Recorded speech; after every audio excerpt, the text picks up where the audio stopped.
Hello, welcome to Postcards from Our Golden Years. My name is Ann. And my name is Jeff. We're so happy to see you today. It's been a long time since we sat down with all of you and just chatted. So get yourself a glass of wine, a cup of coffee, whatever you'd like, and let's talk. You know, we've been living here in Nice, France for over 6 months. I know, it's hard to believe time has flown so fast. And we have gotten so many questions over the months, particularly most recently from a number of you. Some of you have even emailed. Some of you have come to Nice and we've chatted, and you've asked lots of questions. And because all of you have seemed to have asked a lot of the same questions, we thought, you know what? It's time for us to sit down and answer some of those questions. So here's our question and answer session. I watch you as you drive. Do you know I'm looking? And I can't help but smile. Do you know how much I love you? You put my favorite song on. I put my feet up, and we just sing along. And I can't help but feeling, just loving this moment. Can we stay here forever? I'm loving this moment. Can we stay here together? If I could stop the time, don't you know that I would? 'Cause I'm just loving.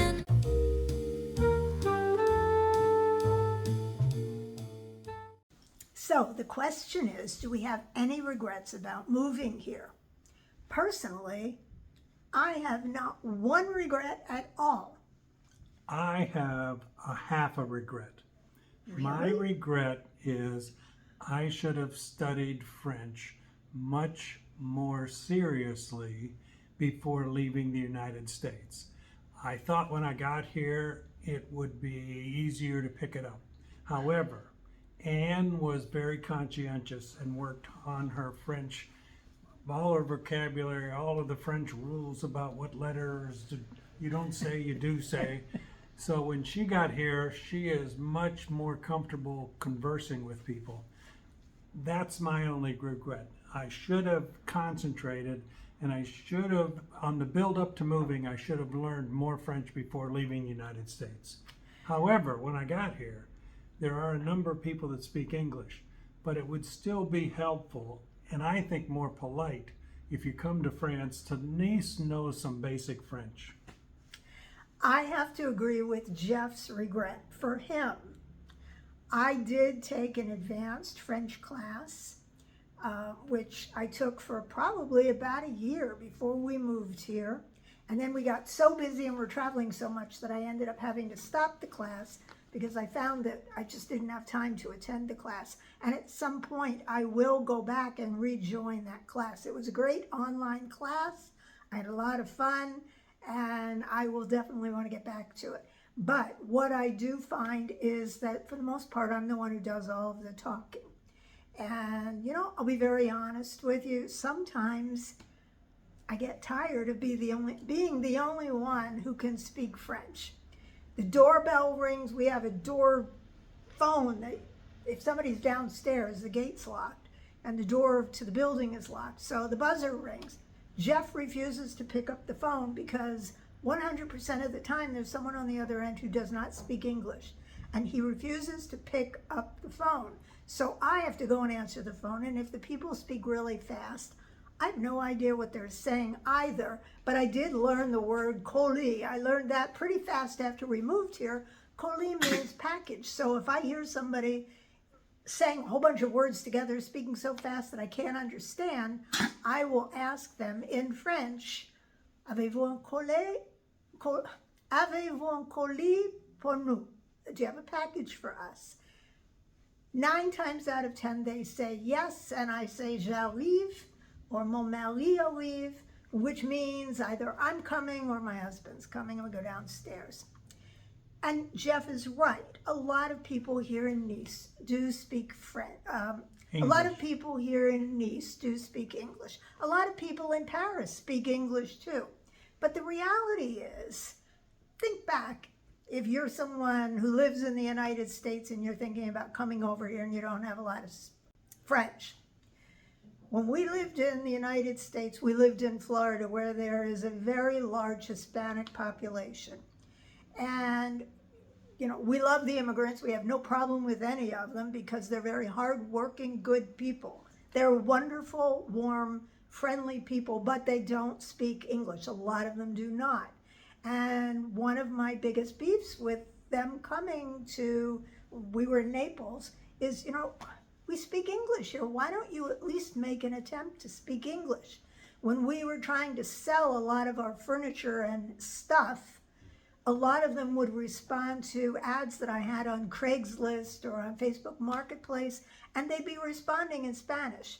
I studied Spanish in high school, but I don't remember a lot of it. And even though I could probably eke my way through a conversation with somebody if they came to our home, I really didn't want to. And so when we came to France, and I realized that a lot of people speak French here. I mean, that's their language. There were occasions when it got challenging for me, and I would say to them, do you speak English? And as soon as they said no, I realized, hey, Ann, you're on your own here. It's sink or swim. And However, there is a little bit of a backup, and that's Google Translate. exactly. On your phone, sometimes they have Google Translate, and they'll do French to English, and then we'll do English to French with our phones. It slows everything down, but there are workarounds for people.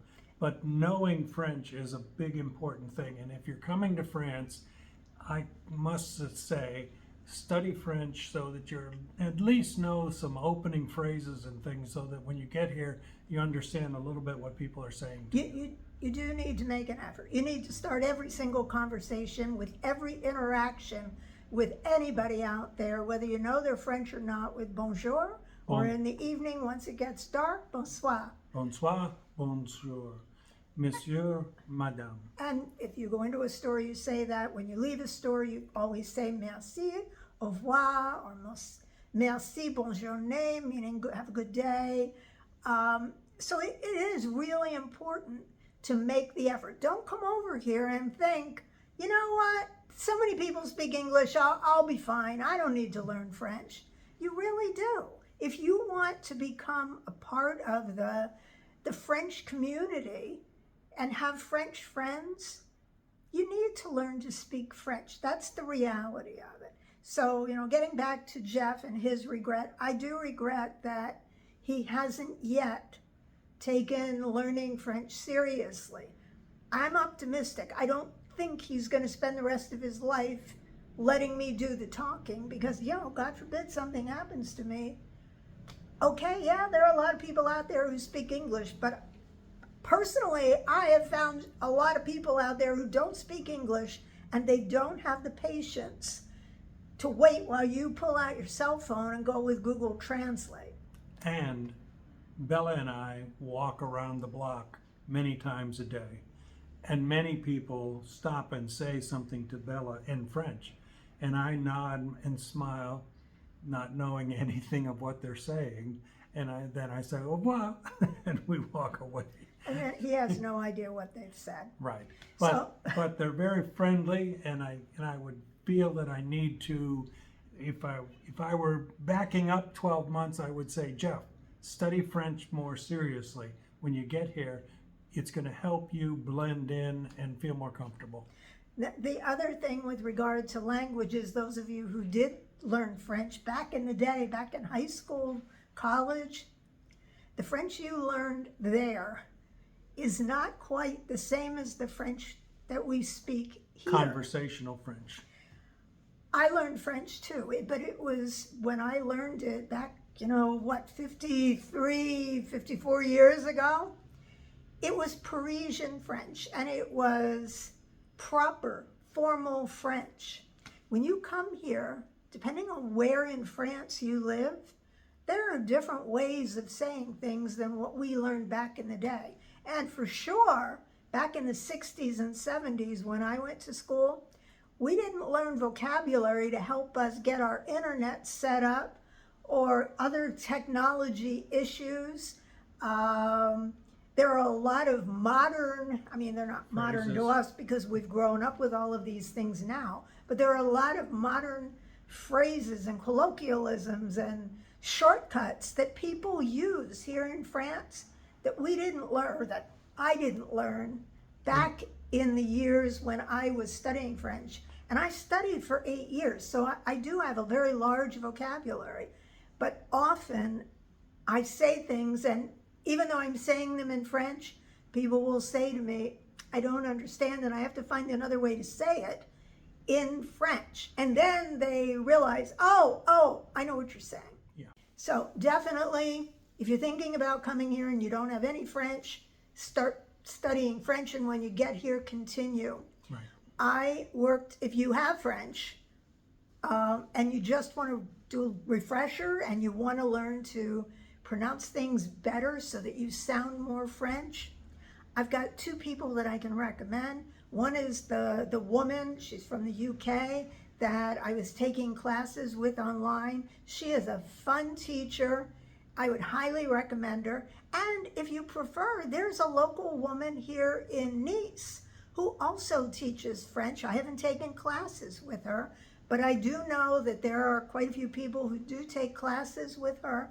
You can do it in person, and she even does in-person little social gatherings so that people can practice their French. So I'll put information on both of these people below the video if you're somebody who's looking to either learn French or improve your French. And I studied a little bit with Babbel on the computer. And Babbel has a little thing where they actually give you verbal tests, where you talk to your phone and it says yes or no on pronunciation and customs in France. I just wish I had spent much more serious time and like a year in advance worked with that, rather than coming here and then trying to catch up.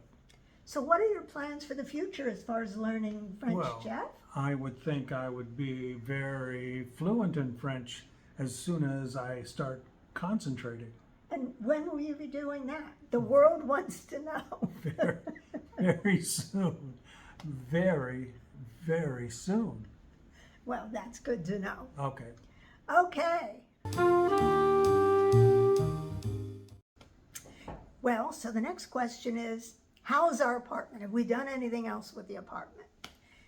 Well, if you watched a few months ago, we did a video, a before and after video of our apartment. And so we're pretty much furnished here. Settled in. We're Yep. settled in. We purchased a few additional things, put some shelves on the wall. We hung a few pictures. Yep. And we continue just like anybody else when you live anywhere. If you're out and about and you see something, you think, hey, I kind of like that for our apartment. You know, we buy things just like you do everywhere in the world you live. Right. But for the most part, we are settled. In one of our past videos, we mentioned that we took all the stuff that we were not crazy about that came with our apartment, and we put it in a storage unit along with the boxes of our change of season clothes. And I'll be honest, we were paying 150 euros a month for that storage unit. It was not a very big storage unit. It was in one of our prior videos. And before we went traveling to Paris last month, I had Jeff bring the boxes of our winter clothes over because I knew that it was going to be cold in Paris. Right. And once he got all of those boxes over, he said, you know, there's not a whole lot left in the storage unit. Right. And we started thinking about it and realizing that if we left what was in that storage unit there, we would be paying 150 euros a month to store our landlord's junk. What we've done is we've brought it back and we found a place in our apartment and we've reconsolidated so that we don't have the off-site storage. And we think that that's a way, as we're looking at our budget, that's one of the things we look at being retired, that extra 150 euros a month we don't need to really spend that. We can find a place to consolidate it here at the unit. So the things that we took out, for those of you who are just at the beginning of your apartment search and you're concerned about looking at a furnished apartment, when we were looking, the agent that we worked with, who was through Adrienne Leeds' group, she said, don't worry about the furniture. Even if you don't like the furniture, if you like the apartment and the location and the layout, get the apartment. There's a shortage of apartments here in Nice, as there is in a lot of big cities. And she said, you know, after you sign the lease, then you can ask the landlord if she'll remove it. So, and we really didn't know how the unit would lay out until we got our stuff here. I mean, once our stuff arrived, we ordered a couch and we ordered some furniture and stuff like that, and a bed for the master bedroom. So you have to sort of get the pieces into the apartment. So for example, some of the things that we boxed up that we're not using Right. are some pots and pans, things that were in the kitchen tools, dishes. We brought a number of these things, and we also purchased a number of these things. And because there's limited space in the apartment, we took the things that we're not using and we boxed them up. Because obviously, when we leave the apartment, we want to leave those things for the landlord and bring our things with us. So, you know, if you're out there searching and you find a furnished apartment and you're not crazy about the things that are included, if you get a second bedroom, for sure, you can always put the stuff in a second bedroom, just as we did. And even the little detailed things in the kitchen, if you don't like the silverware or you don't like the glasses, just get some boxes and put them in boxes and put them in the guest room and you're all set. And one of the things you have to do is you have to adjust how much closet space you have. In the United States, Anne had a walk-in closet in the master bedroom and a lot of extra closet space. Here in Europe, closet space is a premium, so you're trying to figure out how to make everything fit in a smaller location. So you do have to pare down on how many things you have and how many outfits you have in order to fit what's available in these apartments. Storage is at a premium, so you find little hiding places for all kinds of things. Right, and for me, it's just like it was when I was growing up or when I lived up in the northeastern part of the US.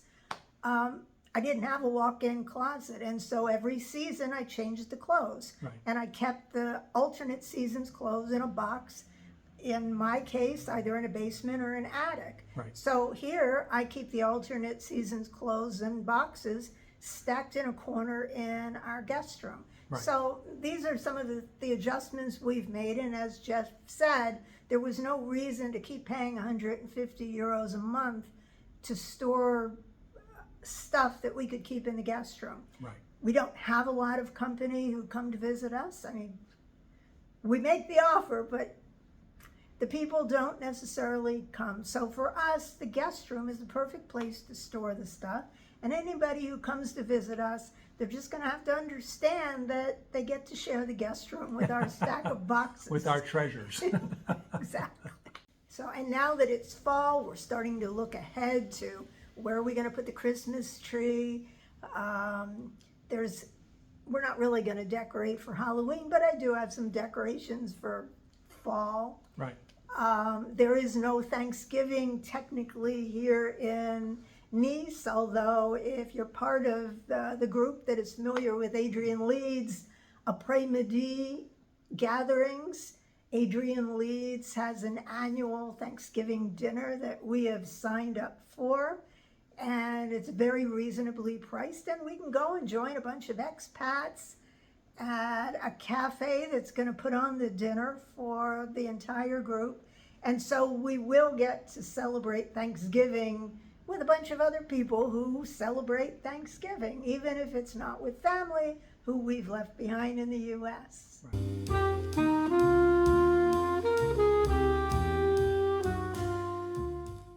So the next question is, what are some things that you've had to adjust to here in France that have been a little bit of an adjustment, but you're sort of dealing with it? So the first thing, obviously, is the garbage disposal. If you ask just about anybody who has moved here from the United States what they miss most about the United States, most of us will say, well, we don't miss anything, but we do miss that garbage disposal. We really miss the garbage disposal. And I've heard that there are some people who have come here and they bought an apartment or a home and they simply ordered a garbage disposal. Right. We're renting ours, so, there's no option to put in a garbage disposal. And when we moved into the apartment, we had a washing machine. Right. But the French traditional way of doing it is you wash the clothes in the washing machine and you hang them to air dry. Outside. Outside. And we've got lots of racks out in the back on that. We have a second terrace out on our back of our apartment where we would hang our laundry and Jeff would pitch in and help. However, we went to Paris and Normandy last month for several weeks, and while we were there, we stayed in a couple of Airbnbs that had tumble dryers. And the tumble dryers, they were new to me because in the past, when I stayed at an Airbnb that had a washing machine and dryer, it was a combination unit, and the clothes didn't really tumble. They would just sit there and have the liquid sucked out of them. So I had experienced these tumble dryers, and I thought, wow, these are really fantastic. And so one of the first things that we did after we unpacked, when we got back to Nice, we went out and we bought ourselves a tumble dryer. Now the tumble dryers in Europe are actually a heat pump unit. So they're fairly energy efficient. I kept wondering how I'm going to vent through the wall. And I told Ann, well, finally, I think I've got a way to do that. And when we went to the store, we found out you don't do that anymore. The little dryers here have like a tank. It collects the water in a tank, and at the end of each cycle, you just empty the water into the sink or the bathtub. So it's a self-contained system. Very energy efficient, and warm, cozy towels come out of the dryer, and we are so happy. It was really wonderful when we washed that first load of towels here, and they came out of the dryer soft. However, I did, when I washed the sheets, I put them outside, and Jeff said to me, I bought you a dryer. Why are you hanging the sheets outside? You know what? If you're like me and you grew up in the 50s and 60s, and your mom used to hang the sheets outside, and you remember how good they smelled when they came inside, how crisp they were, then you would probably want to do the same thing. If I'm in a hurry or it's raining, for sure, I'm going to throw everything in the dryer because it's right there. Yeah. But it's like, I thought I died and went to heaven when that dryer was delivered. And the funny thing was, the weekend before, we had moved around the entire guest room to make room for it because we thought it was going to have to go in there because Jeff found a vent right through on the wall that was behind an armoire that was over by the sliding door in the guest room. And so we thought, okay, well, we have to rearrange this room, keeping the bed usable and keeping all these boxes and storage sort of off to the side so that we have enough room for the dryer. And we wanted to see how much room we would actually have. So we spent an entire afternoon rearranging the guest room to make room for this so that the vent hose would go all the way up. Well, when the dryer was delivered, I said to him, well, after all this, where's the hose? And he said it doesn't need a hose. Doesn't need a hose. So, I mean, technically that dryer can go anywhere in our apartment that we have room. Right. And I'd be lying if I didn't say that I've been thinking about how to squeeze it into the bathroom, but I'm not sure it's going to get in there because it does take up a little bit more room and it's wider than our washing machine. Right. So it may be stuck in the guest room, but it sure is nice to have it. So of the appliances, we've gone to the American way of having a tumble dryer. Right. And this summer, it got fairly warm here in Nice. And although people kept telling us, oh, there's fans and there's a good breeze, being Americans from Florida, we were always used to having air conditioning. So we added portable air conditioners, and there's a video of that, how we did that installation.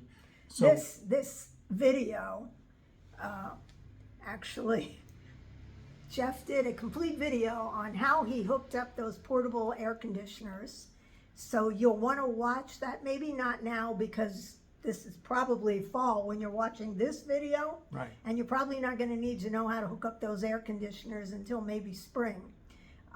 But you know, look for that video. Jeff did the video pretty much all by himself about hooking up those air conditioners, and it made a big difference. Yep. So we've sort of brought American to our apartment. We've got air conditioning in the summer, which we put away now because it's the fall. Right. And we brought a tumble dryer so that we have warm, comfortable towels that come out of the dryer.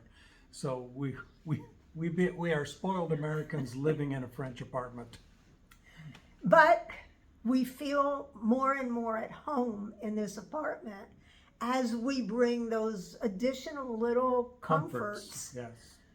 I mean, this is probably the first time in my life that if Jeff had given me a clothes dryer for my birthday, I would have thought, wow, this is fantastic. It's like the best thing that ever happened to me. Fortunately, he didn't give it to me for my birthday. It was Right. we just bought it for Right. the apartment.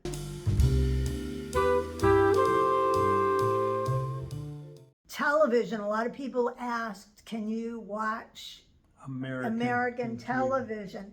Well, you know, we have our internet and cable through a company called Free, Free, and we didn't pay for any upgraded services, but all of the channels that came with the service here in Nice, they're all in French. So if you don't speak French, so far I have not found a way for almost all the programming to get subtitles up in English. So for the most part, you need to know French to watch television or upgrade to some other stations.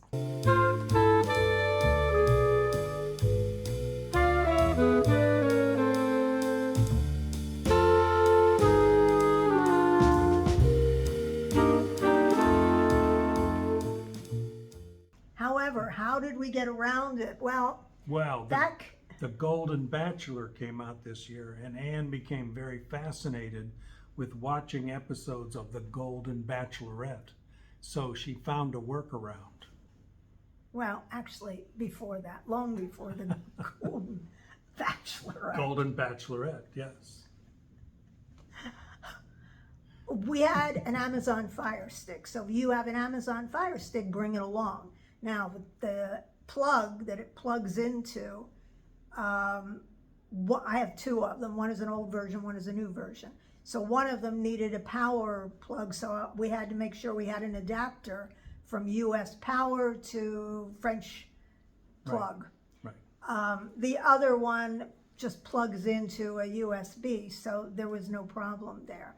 And then when you have an Amazon Fire Stick, you can upload or what's called side load other programs. Right. And I'm not going to get into that. There are some people who have websites online that will show you how to side load apps that will get you to programming outside of France. So the other thing is we also subscribe to a VPN, and there are a number of them out there. We happen to subscribe to IPVanish. We don't get anything for telling you that. IPVanish has worked great for us, and I've been using it for years, even back when we were in the US. And what a VPN does is it enables you to sort of fool the system, fool the internet. You can set it to make it look like you're in some other part of the world. So when we log on to IPVanish, I then set it up so that it looks like we're either in Miami or Atlanta, sometimes Boston, depending on how the internet is. And what it does is it connects you with internet in one of those cities, so that when you then select to watch something, whatever you're watching thinks you're located in those cities. And it's great because Netflix has two different kinds of programming. So if you watch Netflix, whatever you get here in France, you're going to get a lot of French programming. if there are shows you're watching in the US on Netflix and you have a VPN, you turn on the VPN and then click on Netflix and you'll get those American programs. So it's been a real benefit having the Fire Stick. That's pretty much where we get our television shows. We're watching a lot of the same things that we used to watch in the US. I mean, I'm watching my Real Housewives of New York and New Jersey, and like Jeff said, I am watching The Golden Bachelor, Yes, and then yes. and now The Golden Bachelorette, and we're watching whatever shows we want to watch. And the software that I'm using does have the ability to get some other shows on other channels that we didn't necessarily subscribe to, but are available through the apps on the Fire Stick. And with the VPNs, if you don't have that, sometimes you'll click on it and it says content not available in your region, Right. because it'll pick up the fact that we're in Nice, France, and we're trying to watch some content or something from the United States. Right. So then we just turn on the VPN and make it look like we're Miami. right. Exactly. Yep. So that has worked out well. I did bring our Alexa AI units. I brought one of them anyway. I sold the others that we had. We don't use it a lot. When we were in the United States, we used to use it for music all the time. I have not had a chance. There is a Music Unlimited part of Amazon that we were connected to in the US. And when I switched my Prime account from Amazon US to Amazon France, I didn't do that second part of it to make the Amazon or the unlimited music connect to our Alexa here in France. So at the moment, we don't have the ability to ask Alexa to play a bunch of music. Right. It's great if you have that connection and if you take the time to make the connection. I think you really have to contact Amazon, and they'll even do it. I believe I'd been told if you get Amazon France, get the chat screen and you can talk with somebody directly. You can tell them that you've got an Alexa and you need to connect Music Unlimited with your Alexa, and they'll get some information and do it for you. But instead, we invested in an old-fashioned CD stereo. So, And there's always YouTube. A lot of times on Yes. YouTube, you can have music albums play through your TV. So there's a couple Exactly. workarounds. And YouTube's also great if you don't have a fireplace in your apartment. You can Turn the fireplace you on. can turn the fireplace on, pour yourself some wine, and have a nice romantic evening in front of the fireplace. Right. Without the smoke and the dirt. Yeah, exactly.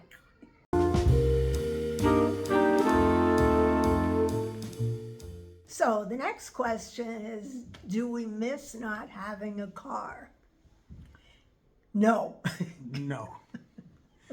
We're so central with our location that we're a minute or two walk to the grocery store. We're a minute or two, Well, it's more than a minute or two. It's 5 minutes. 5 minutes to the grocery store. We're 5 minutes to the tram.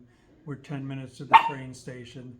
So for us, parking a car would add a lot of expense to us. And Yeah, it's hard to find parking here in hard to Nice, without, park, right. particularly free parking. right.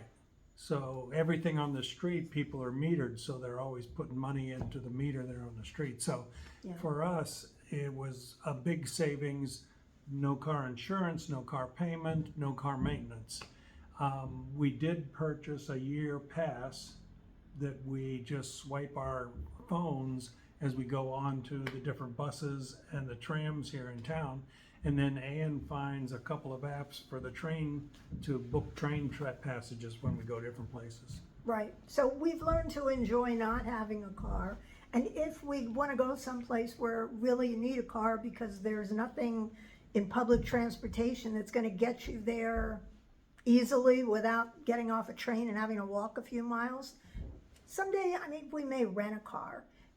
You can rent a car at the airport. We can get on the tram in about, 20 minutes, 25 Right. minutes, be at the airport. Yep. At the car rental place, pick up the car and go. And we did that once when we had some friends come in, they wanted to go to Monaco, and we felt that it would be easier to just rent a car. So we rented the car for the day and then returned it.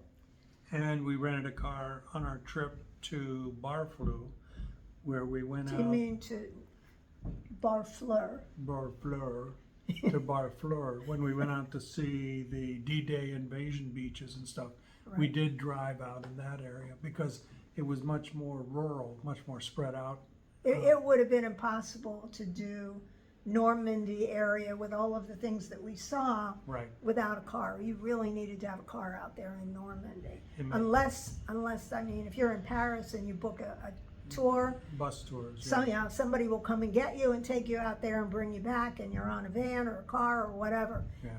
We were actually staying in Normandy at an Airbnb, and we needed to be able to go places on our own. So we really needed a car. Right. But other than that, as Jeff said, I mean, we could be at the train station, which will take us anywhere trains go to here in Europe, and there's so many places. And that was our last trip. We went to the train station in Nice, and it took us right to Paris.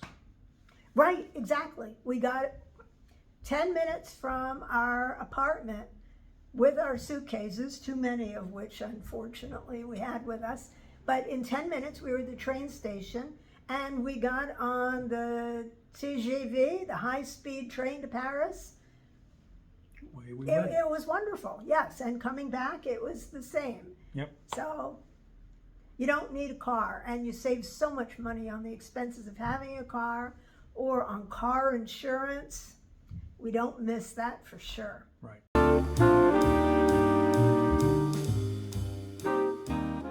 So another question that we've gotten is, have we met a lot of French people? We've met some French people. Primarily, we have met a lot of our subscribers, people like you. Right.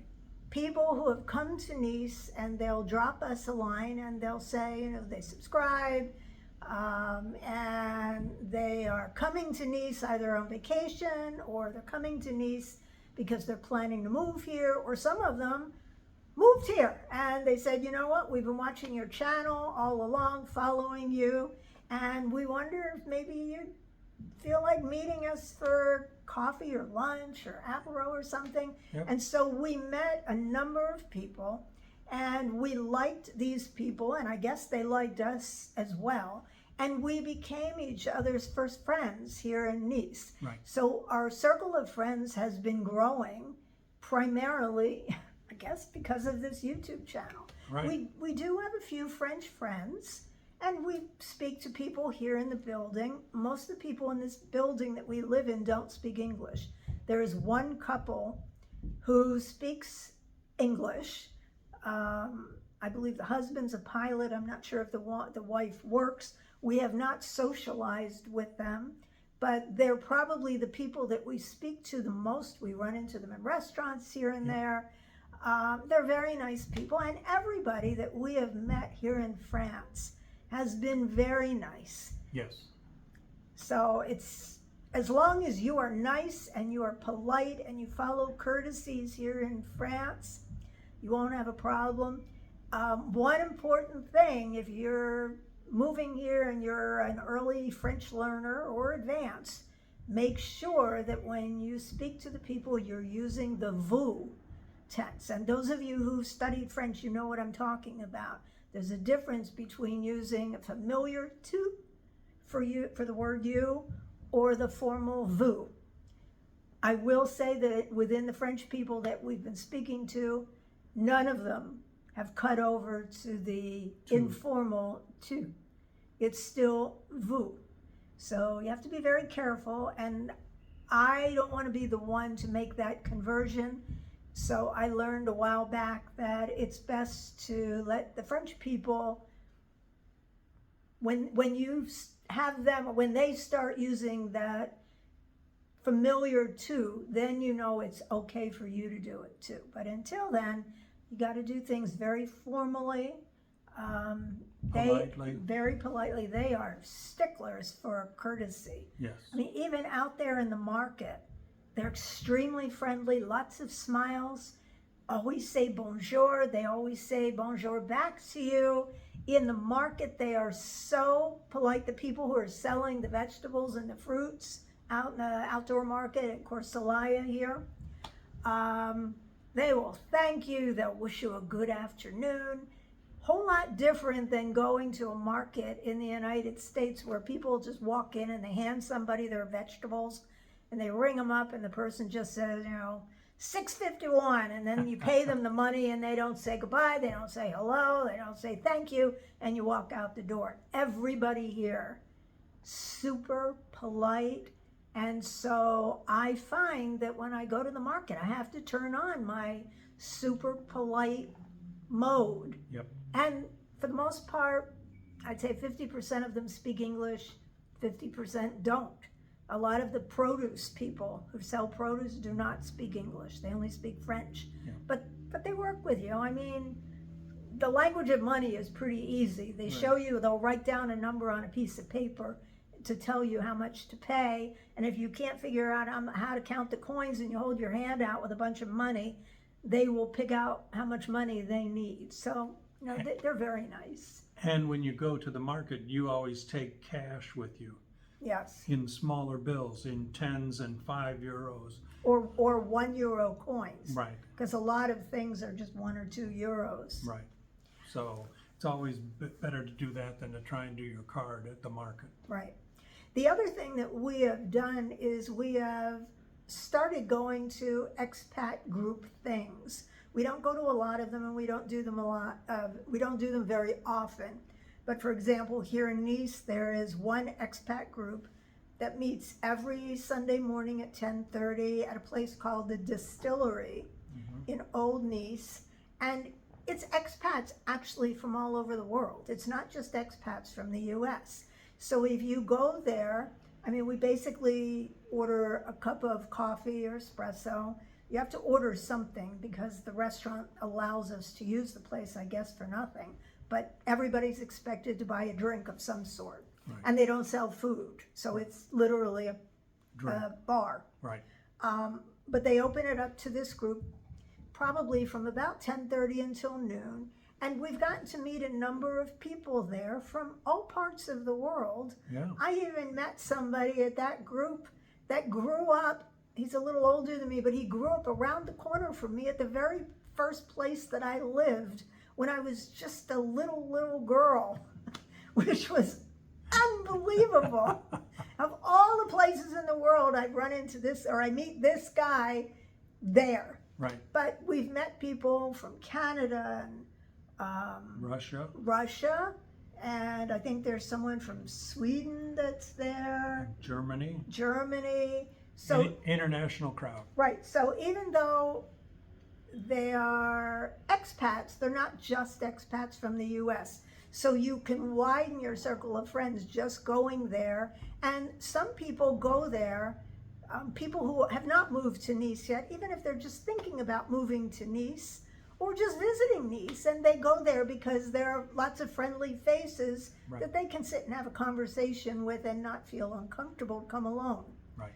So we've done that. In addition, Adrienne Leeds has these après-midi social gatherings once every other month here in Nice, and you can go to her website and see when the next ones are. And she brings in speakers about topics that are relevant to expats here in Nice or in France in general. Right.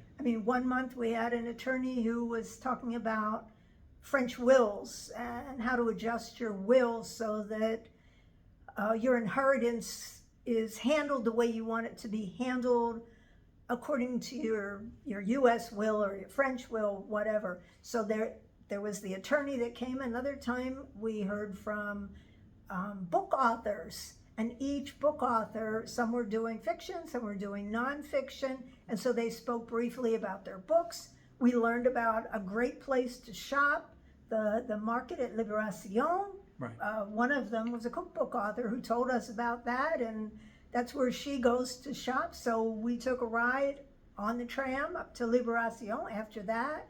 So that group is really great. And you don't have to have done business with Adrienne to go to that après-midi. She welcomes anybody from anywhere for the most part. Right.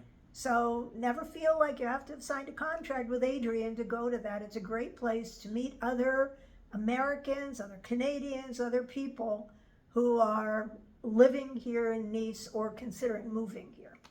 And then one other person that we recently started doing some things with is a lady named Patricia. And if you're on Facebook and you follow the forums, Patricia's on all of them. And I will put her information below.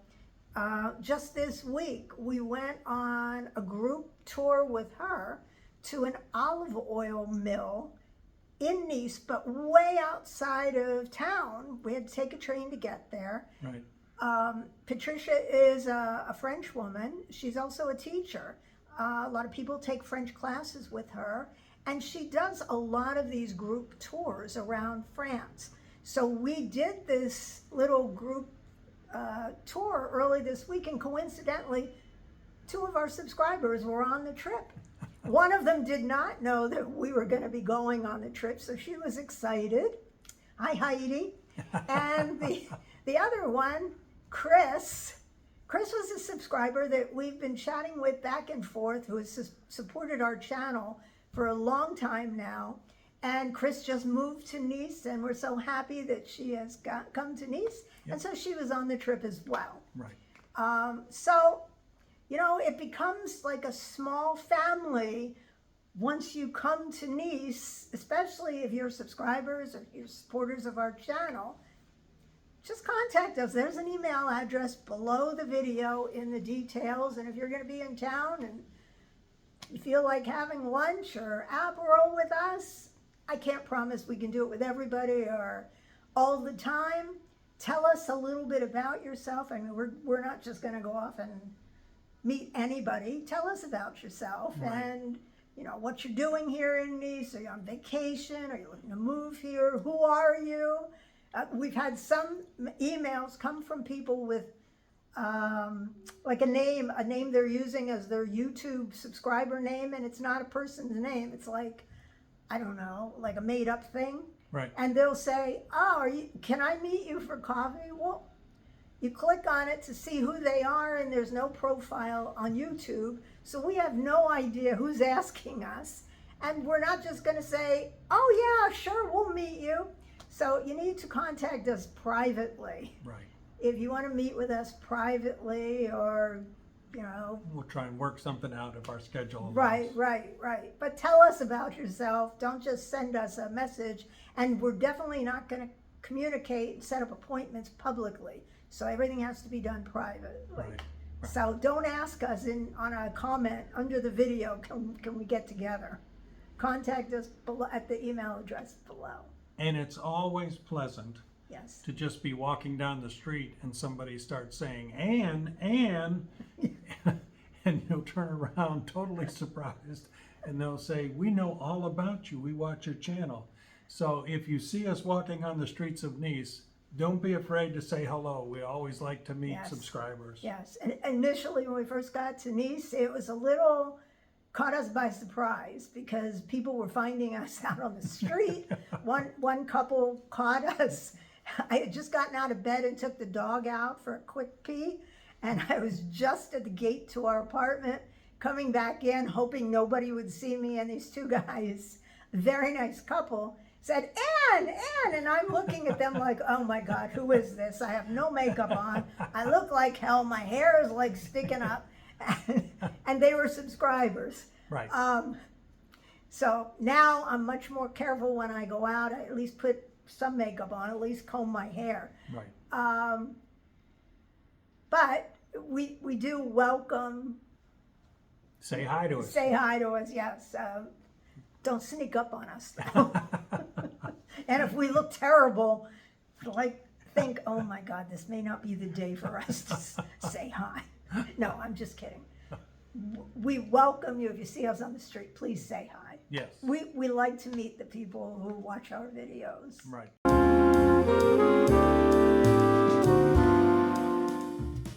So recently, when we started going places, for example, a couple of months ago, we went to Bordighera in Italy to have lunch one day, and we went to Paris and Normandy last month, and those videos are coming out. By the time you see this, you may have already seen some of them. But now I'm starting to get emails and comments from people saying, well, when are you going to go to this place? When are you going to go to that place? How about this? How about that? Primarily, we're here to enjoy France and our home here in Nice. Right.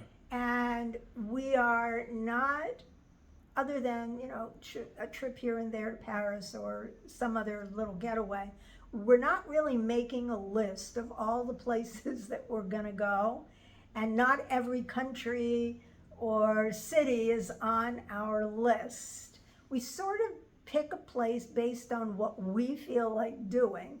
So we know that a lot of you you're armchair travelers, and you like that we go to these places and we do the videos. Right.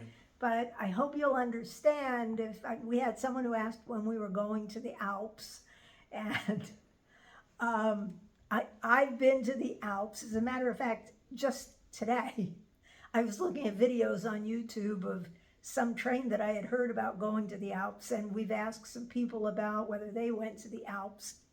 The last time I went to the Alps was probably 20 years ago, and it was my ex-husband with me, and we drove up there. It took about 2.5 hours. It was in July. And when we got up to the highest point that we could drive to, there was snow on the ground. This is July. There's snow on the ground, and there were groundhogs. I've never seen so many groundhogs all over. You had to be very careful to keep from hitting them with the car. That's how many there were. It's not just like one or two.